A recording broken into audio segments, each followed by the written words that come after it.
a ministry wife is a vocation without a job description, and let's be honest, sometimes it seems like ministry might be easier if we did have one. If you are a ministry wife like me and are looking for hope, perspective, and a little bit of practical advice regarding your role, you're in the right place. I'm Christine Hoover. Welcome to the Ministry Wives Podcast, a production of the North American Mission Board. Join me as we hear from women from various ministry contexts having authentic conversations about our shared joys and challenges, even the ones we're unsure we can talk about. No topic is off limits. Today, my guest is Tanya York. Tanya has been a ministry wife for 41 years. She's the mother of 2 sons who gave her 2 amazing daughters in grace and 5 fabulous grandkids. She is currently serving in the very full life of pastor's wife at Buck Run Baptist Church in Kentucky. They've been there for the last 18 years, and they serve in the life of the Southern Baptist Theological Seminary in Louisville, Kentucky, where her husband, Herschel, is a professor and has been for 25 years, as well as the dean of the School of Theology. Tanya joins me today to talk about finding the fun and joy in ministry. This can be one of the most challenging aspects for pastors' wives. And so I asked Tanya how she finds fun, how she makes fun, how she chooses to be present and to enjoy the people around her in her church, and how she cultivates fun in her marriage. This is a really insightful and thought-provoking conversation. You are going to love Tanya. So here, friends, is my conversation with Tanya York. I'm so excited to get to have Tanya York on the podcast today. Welcome, Tanya. Thanks, Christine. I've been looking forward to this. Well, I have too, because this may be a first, but I was encouraged to have you as a guest by your daughter-in-law, who is also a pastor's wife. I want to read what she wrote because I thought it was so encouraging. Her name's Sarah, and she described you as encouraging, Christ-honoring, and just plain fun. There has been no one who has been more thoughtful, influential, tough, honest, and encouraging in my life as Tanya. I think that's amazing that your daughter-in-law said that about speechless. you. I am speechless, but I'm honored and I'm just delighted. What a gift. What an incredible, sweet grace is that. I want to ask about that in a second, but first I want my listeners to get to know you and where you are, where you're sitting right now, what your ministry context is. Okay, I serve in Frankfort, Kentucky as a pastor's wife. We've been here it'll be 19 years and 1 month. And we have delighted in serving this congregation. I've been in some form of ministry, pastor's role, wife ministry, for now 41 years.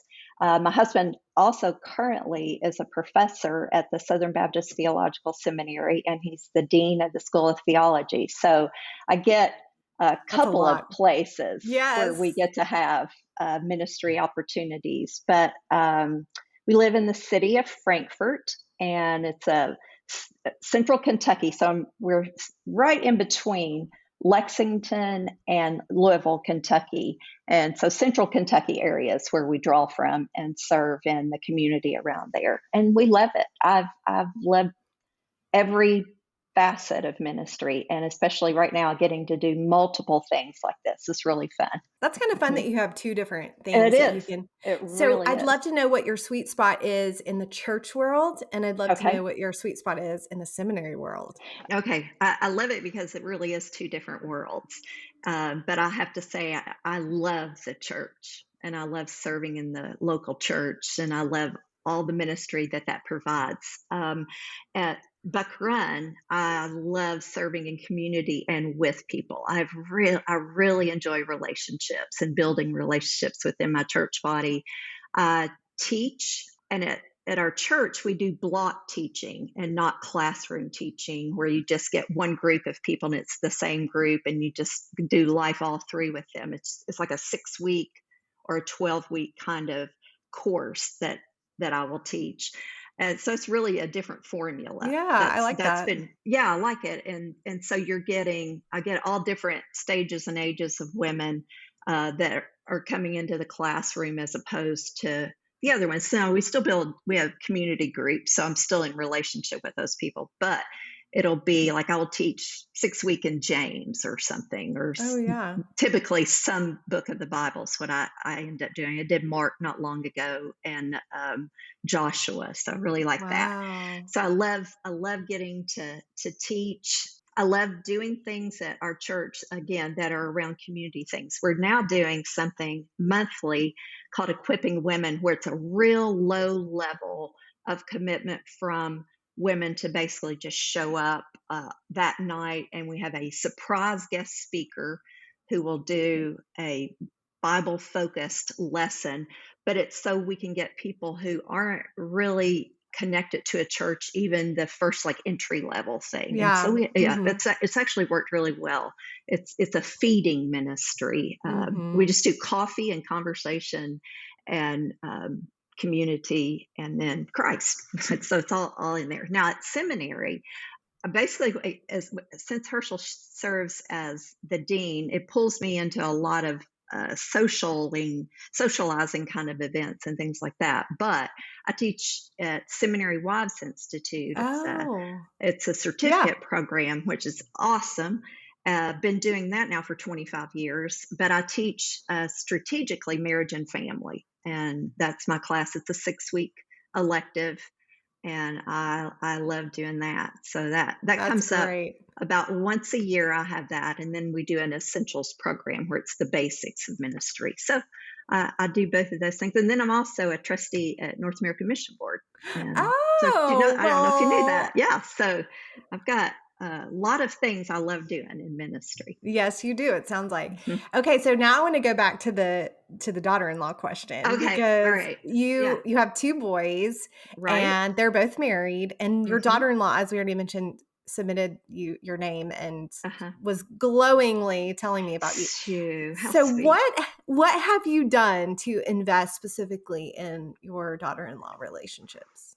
Okay, well, first of all, I love them, and I seek to love them from the very beginning. I assume, God adds to your family in different ways. He gives you biological children. He sometimes you adopt children, and sometimes He brings you and increases your family through marriage. All of those are ways you love. You're going to love your children that the Lord grants you, however He gives them to you. And so I see marriage as just another one of those venues that He has done that through. So I make it a priority to spend time with them, to have we talk regularly. We talk a lot about what's going on in their lives and what they're both of them are in ministry. Their husbands serve in ministry, and they serve very well alongside them.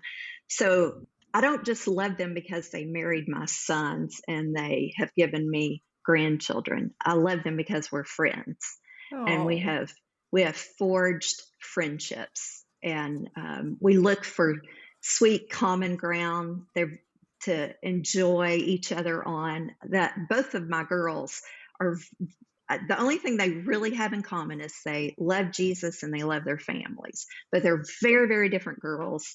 And that's great. My sons are very different guys, and it's been fun. You have sons, and you see how Yes, different they I can do. be, Yes, they and are.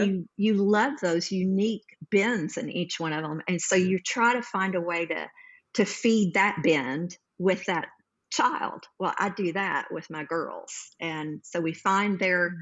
their sweet spots, and we sort of live in their sweet spots and enjoy that. So it's Mm. been great. They really are genuinely friendships. Yeah. They're Yeah, not just That's so family. great. I love those Mm, that little nugget that we've mm. just gotten from you. Okay, so one Mhm. word that Sarah used, your daughter-in-law used to describe you that really stuck out to me is the word fun. That Uh-huh. you are fun. I think ministry can feel so serious and heavy all the time if we let it become Mhm. that we lose sight of the joys and that there Right. can be fun had in Mm. ministry alongside our husbands. So I would love to hear from you. Where are you finding the fun in ministry?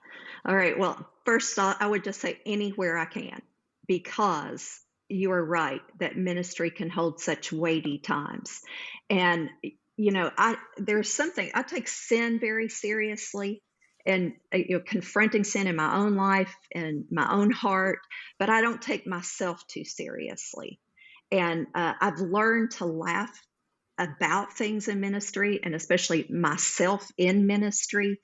Proverbs gives us that great verse of a joyful heart is good medicine, but a crushed spirit dries up the bone. And then you've got the writer of Ecclesiastes, where he's talking about that our lives hold all these different seasons. There's a time to weep, and a time to laugh, and a time to mourn, and a time to dance. So life's Mm. going to hold, all of life holds all of that. That's what he's saying. But I think ministry offers this unique bend that those things all sort of overlap with each other. You can be having with a church body, a church fellowship, a time of mourning because of somebody close in your world having grief and lost something or going through a challenge. And at the very same time, you've got somebody who's celebrating and welcoming a new life or a new job or something like that. So you've got these incredible conflicting things that will go on. And I think it's precious that the Lord gives us this incredible grace in the midst of the hards, because ministry, it's hard. There's a Uh-huh. lot of hard in it, and there's a lot of heavy in it. And so I've been strategic in having to look for the lightness of graces that the Lord brings into Mm. ministry when it is those hards. And because they can bring such levity into life when it's hard. You can Yeah. have those sort of like, oh, well, that was a sweet bright spot. Something very like my mother had early onset Alzheimer's, and Mm. so she suffered with Alzheimer's for a long time, and that's a hard thing. It's a Yeah. hard road to walk with someone and watch you lose a personality, and you're losing life and light in their eyes. But at the same time, the Lord brought this lightness of a new person.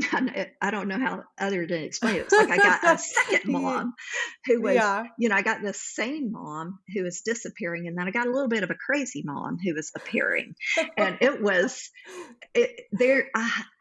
turned into something that you could look at and just see such humor even in the middle of hard. And one very specific thing, we were in, I'd taken her to Disney because I just thought that would be a neat experience to watch, because she's they sort of get childlike, Uh-huh. and I thought, well, that'll be sweet for her. And we're sitting on the ground watching the parade, and it's starting, it's going by and all of that. And she gets swept up in the moment and she joins the parade. And No. yes, Wade. And so, in the moment of, oh no, this is not good, Disney was so great. They read the cues that what was going on. Yes. And we joined the parade. I joined the parade with my mom, and we marched like we were part of it, and we just owned it. And I love that. it was one of the most precious gifts that the Lord gave me in the middle of hard, Wow. that would just give me that sweet lightness of, look, what a, she was just laughing, and yeah, like she had her baton and everything. I mean, it was just hilarious.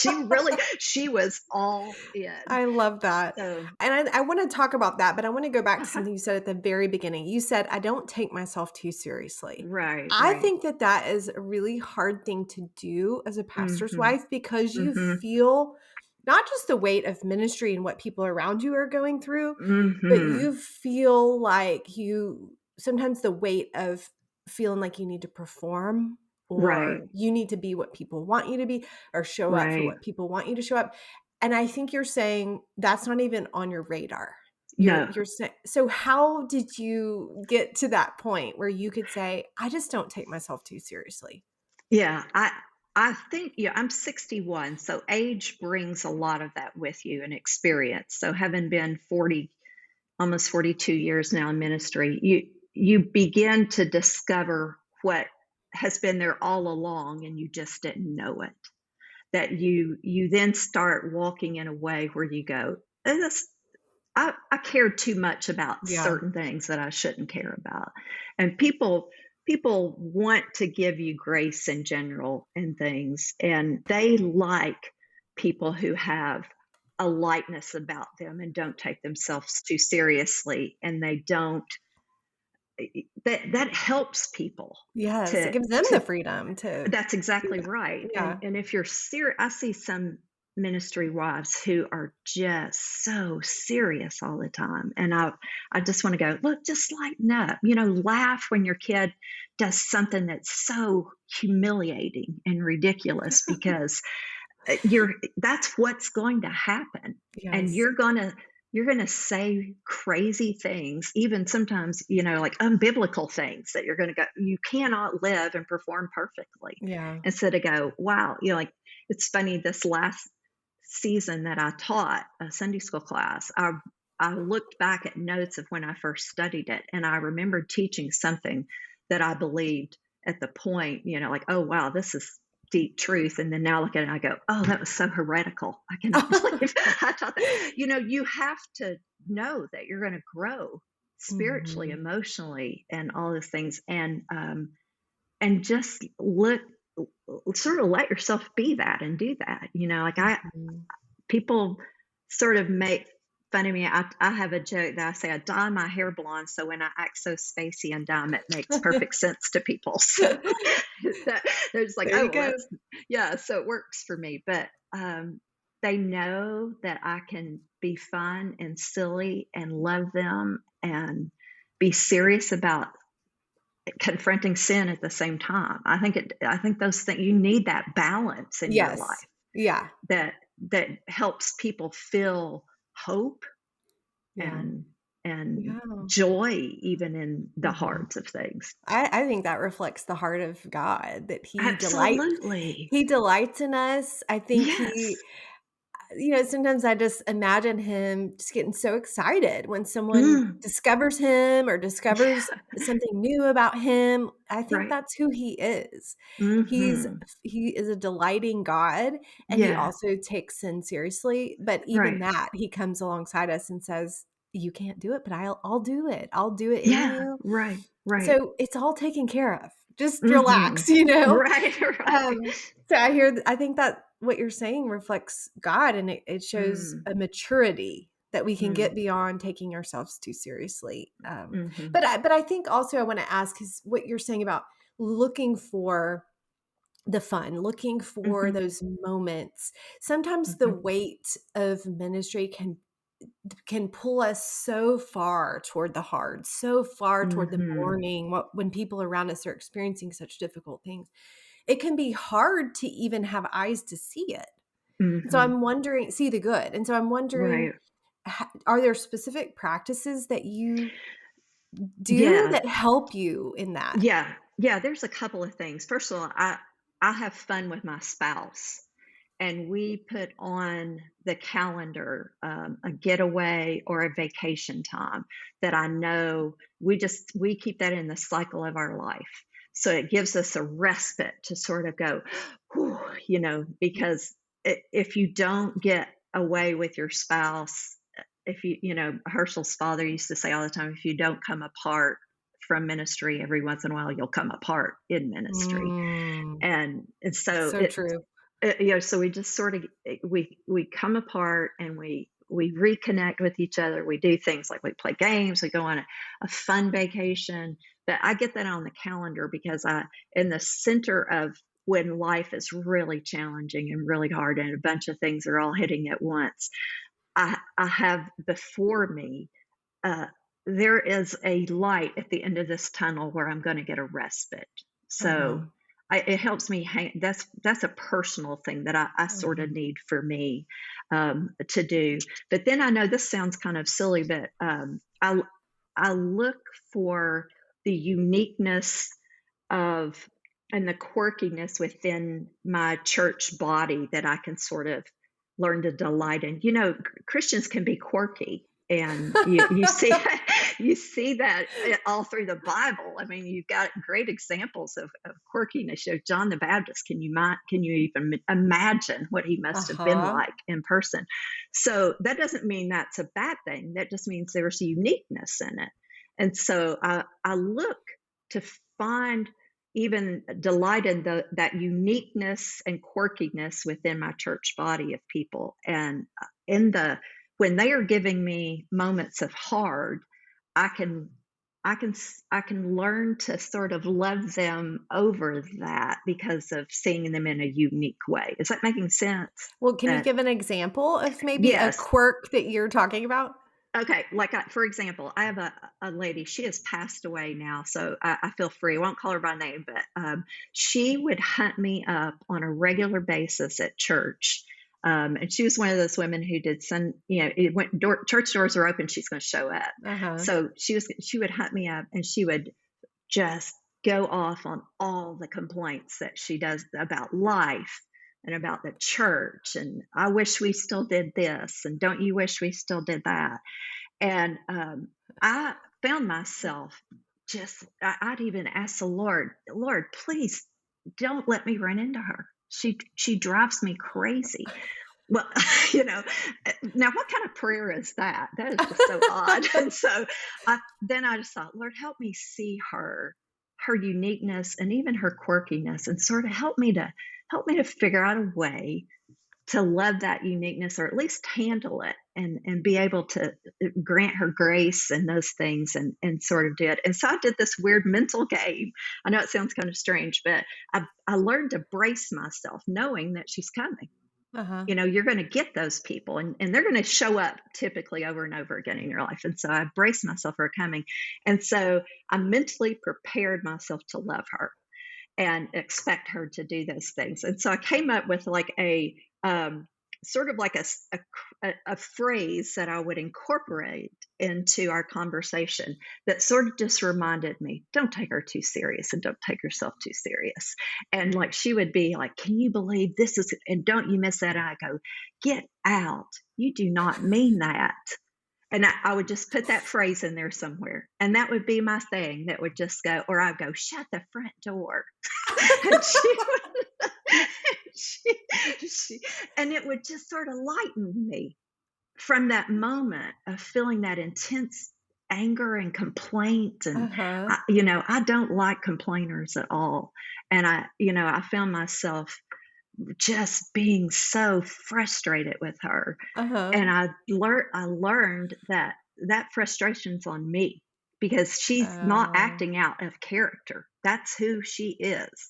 And I yes. can't change who she is, but I can change the way I perceive that and I Uh-huh. process that. I get what And you're so, saying. yeah, so Yeah, I it's almost like didn't. you were joking with yourself. Absolutely. That's Yes. exactly what I was doing. It was, That's and it so was funny. like it helped me to just go, okay, and I could just That's listen to so her and funny. smile, and then, she would leave, and I wouldn't feel that weight and that Yeah. frustration, and I wouldn't feel the need to avoid her. Huh. Like, I you know that feeling, yeah. right? I have never thought of doing that before. That is a new idea for me. But I Yeah. love that Well, because it just puts you in a different place.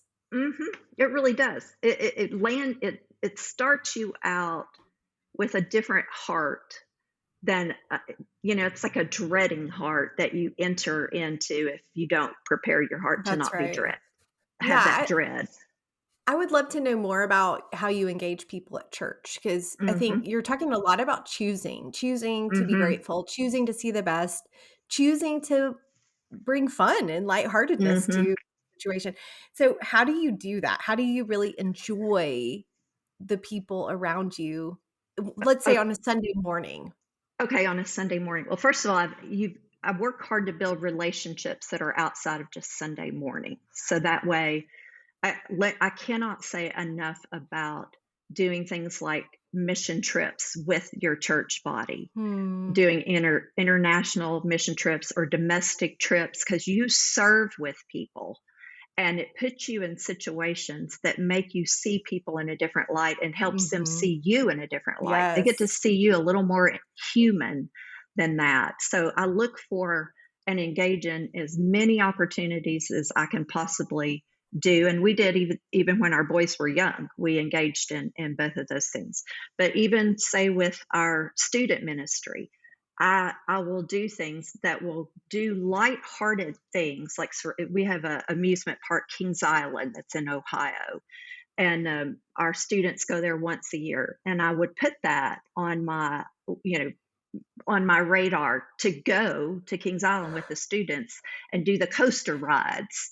And, we're going to be the front coaster of the thing. Oh And, my you goodness. know, so I do love the, this. yeah, we'll do mission trips with students. And so Uh-huh.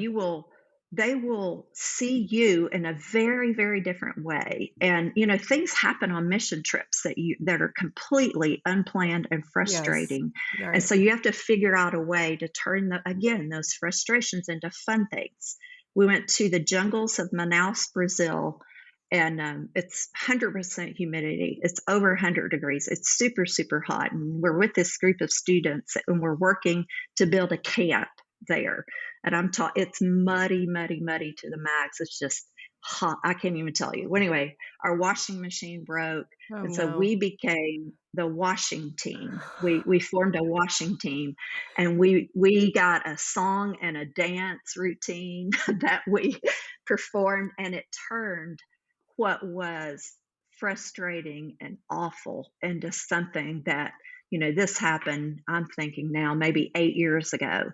And so the students who now are married and still part of my life, we have that bond of fun that happened. And like we could just bring up, do you remember that? And or do a Yeah. certain move that we did in the dance, and it relives that whole experience. And it Yeah. and it gives you interaction opportunities. And this is where it's important in their life, when maybe they need some Christian voice in their life, that where they aren't listening to Christian voices much, and you've bonded with them in those fun things, and you get to interject into their life, and it's like, Yeah. man, that was such a sweet time. And the Lord just has used those on different occasions. Yeah. It's sweet.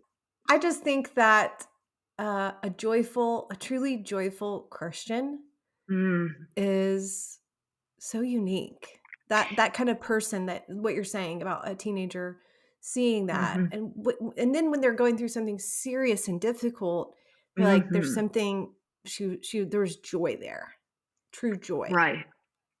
Yeah, I can't comprehend a Christian um, being absent of joy. Mhm. I'm not saying that you find joy in every single thing, but that there has to be waves, continual waves of that flooding through your life, and that's a uniqueness of Christianity that I think has to Mhm. show up.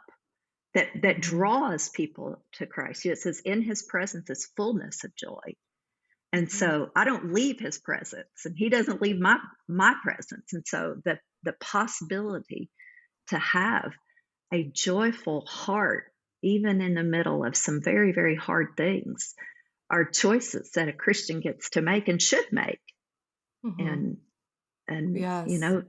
I think it really is. It's incumbent upon the Christian to remind herself, that you have the responsibility to portray the joy of Christ in your life. Mhm.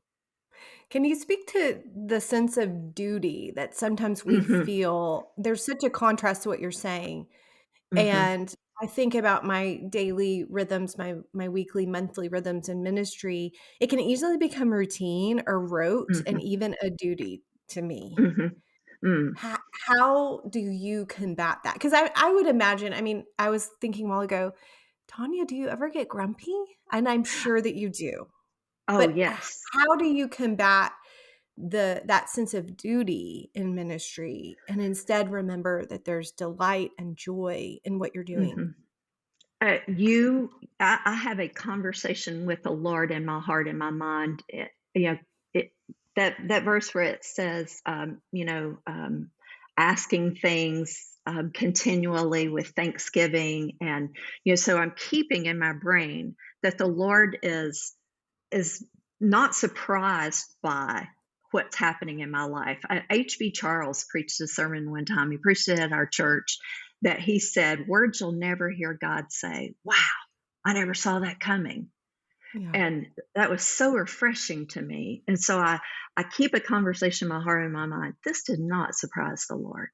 He is not surprised by that. And he withholds no good from me. So there is something in this that he is doing that is very, very good, even though I am not aware of what that is.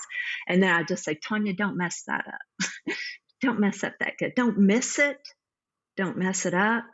And, as far as like practically speaking, I have a really dear friend of, now she's no longer a member at our church. She and her husband moved away. She's an African American friend, and she would have, when my husband would preach, she would have a conversation with Herschel when he would preach, and I he love would that. preach. It's awesome. It I was so love I great. love responsive listening in certain It's when so great. I mean, it, yes. it changed the dynamic of our church, and it changed the dynamic of the way I read my Bible and I talked to the Lord and prayed with the Lord. Listen to what happened. So, like, for instance, my husband was preaching and he said something that was a really great truth that he made really, really clear that was a complicated thing if you read it in the scripture. And so when he said it, she went, Pastor, that's so good. You made it plain. Make it plain, Pastor. And she said that to him, and it was like a light switch came on in my heart. So now when I read the scriptures, and often I will read them out loud instead of just silently because my brain wanders Mhm. terribly. And so I will read it out loud and I will say to the Lord, Lord, that is so good. You have made that so plain. Thank you. Thank you, Holy Spirit, for making that plain. Help me not be that way. I don't want to do that. And so I will say that out loud and I will talk to the Lord with that. And I read his word and he communicates so clearly, often, um, of he's there with us. That Mhm. the word of God really is alive. Mhm. And I think Yeah. sometimes we forget that it's alive. We just think they're words on a page that were written long ago, but that's not the case with the Word Mm. of God. Mhm. It's made to bring life into the situation Mhm. of whatever we are facing, Mhm. hard and good. You can't read the book of Job and not recognize all the hard, but then at the end, how he verbalizes back to the Lord just, his Lord, here's who you are, here's who Mhm. I am. And so I think we've sort of missed that dynamic, I think, in the way we look at our Christianity and walk of conversation with the Lord, that we see him talking to men and women of old and we forget, no, that's live and talking to Mhm. our world, our context today. Mhm. Yes. I wanna go back to you mentioned you Hmm. and your husband a little bit going Hmm. away. I think of many women listening who are thinking, "Man, my husband is just so weighed down with Right. the work that he's doing. He maybe just is discouraged." Hmm. How do you bring fun into your marriage? Okay. Well, again, we don't take ourselves too seriously, and we do crazy things sometimes. Things that sort of just in the middle of there'll be something really hard. Like, say, even my husband and I will be having a disagreement, and it's like I'm just mad as a wet hen at him, or he's mad at me, and we're just tense and everything, and he will do something super silly, lighthearted. I'm going to call him out on this. It's funny, but he'll go, I'm going to clog. And my husband's so awkwardly uncoordinated. If you can just picture the most awkward, and he'll just start clogging. And there's something you cannot stay serious and intense No, you in can't. those moments. You just like, why would, it's like, even if you want to stay intense, you can't, because Yeah. it's so silly in that moment. But it's a reminder of, t- just lighten up. Those things that seem so earth shaking life changing, grief stricken will pass. They will pass.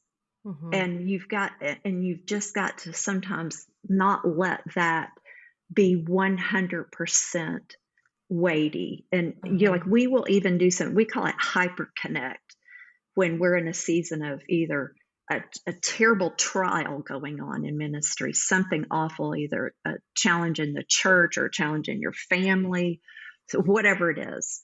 And Herschel and I will look at each other and we'll just go, look, we're going to be good through this. Okay. I'm still your wife and I'm still loving you and I'm still being connected to you. And let's do us well in the middle of this. Mhm. What's going on out there is rough, but let's do this. Let's not let that come over and take away from us what it cannot take away from us. We just can't Mhm. let it do that. And because Mhm. it can produce resentment and just, it can crush your spirit. And, Mhm. we'll have to look at each other and go, I love you. We're getting through this. Good job, babe. I'm Mhm. sorry. I'm feeling, pray for me. I'm feeling hard. I'm feeling joyless. I don't want to feel that. I know that's not God's design and desire. And yet I know this is a season, and let's hang tight. Let's Yeah. let's be Team York and Yes. get through it. One of the things that my husband and I learned when we're in seasons like that is to Uh-huh. spend intentional time, what we call counting the wins. And look, it's Mm, basically looking for God's hand, right? And saying, yes. thank you, God, for, there may be a Hmm. lot of hard things, but there are some good things to celebrate always. And it might be Always. small, but we're Hmm. gonna we're gonna talk, we're gonna name those out loud to each other. And there's Absolutely. something about that that just changes the perspective Right. and reminds you God Yeah. is there. He's working. He hasn't forgotten. Yeah. And I just a final Yeah. question. I'm thinking for Uh-huh. women who they're listening to you and they're like, "Man, I have just gotten so burdened down, weighed down with life that I have not been cultivating fun. I Hmm. haven't been looking for the good." So what Right. would you say to a woman like that? Just the first thing you would encourage her to do? Yeah. I would encourage you to know that you're not stuck in that. Even some people go, I'm a pessimistic personality, or I have a hard time looking at the bright side of things. Well, personality is often our problem.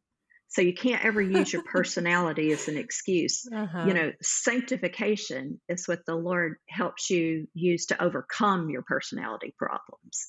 So if you're not naturally that, you don't get to say, well, that doesn't come natural to me. You Mhm. get to say, well, the Holy Spirit can help me be what I am not naturally, and grow you in that. And so understand you're not stuck being sad all the time and heavy all the time. You can ask the Lord to help you see lightness in things, help you look for those wins, like you Mhm. said. And I would start by doing very practical, basic things like just writing out my wins, Mhm. like you said, and sharing them out loud with your husband, sharing them out loud with another sister in Christ, a fellow pastor's wife, sharing them with your children. You feed that perspective of life to your children. And That's I right. am aware that my the way I responded as a mom to my young children was crafting perspectives in their life. And I took very seriously that I did not want them to despise their calling, Mm. God's call on their life. And so if I acted despondent and sad and acted how I felt all the time in those moments, then I would be painting pictures for my sons that I did not want them to Mhm. replicate. Mhm. And they understood ministry's hard. They grew up and hard, and they watched us go through hard things, but they also were able to see in the hard the Lord delivers joy by buckets and wins and graces. And I had to just find those things and Mhm. pursue living like I believed the Lord was a good God. Yes, yeah. I think of that verse, the joy of the Lord is my strength, that God's Hmm. delight, his joy Hmm. in what he has done for us and in us.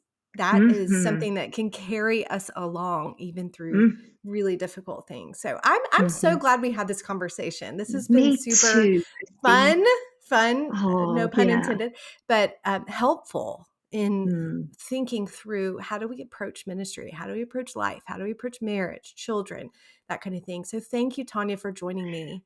Thank you, Christine, and thank you for doing this ministry. Thank you for giving a peek into other ministry wives' lives, so it gives us like open doors, and it's like, oh, me too. I feel that this is just an incredible grace and gift. Even this far into ministry, as I listen to your podcast, I'm so encouraged by seeing how the Lord is just faithful and good, and He works in so many different venues. Well, thank you.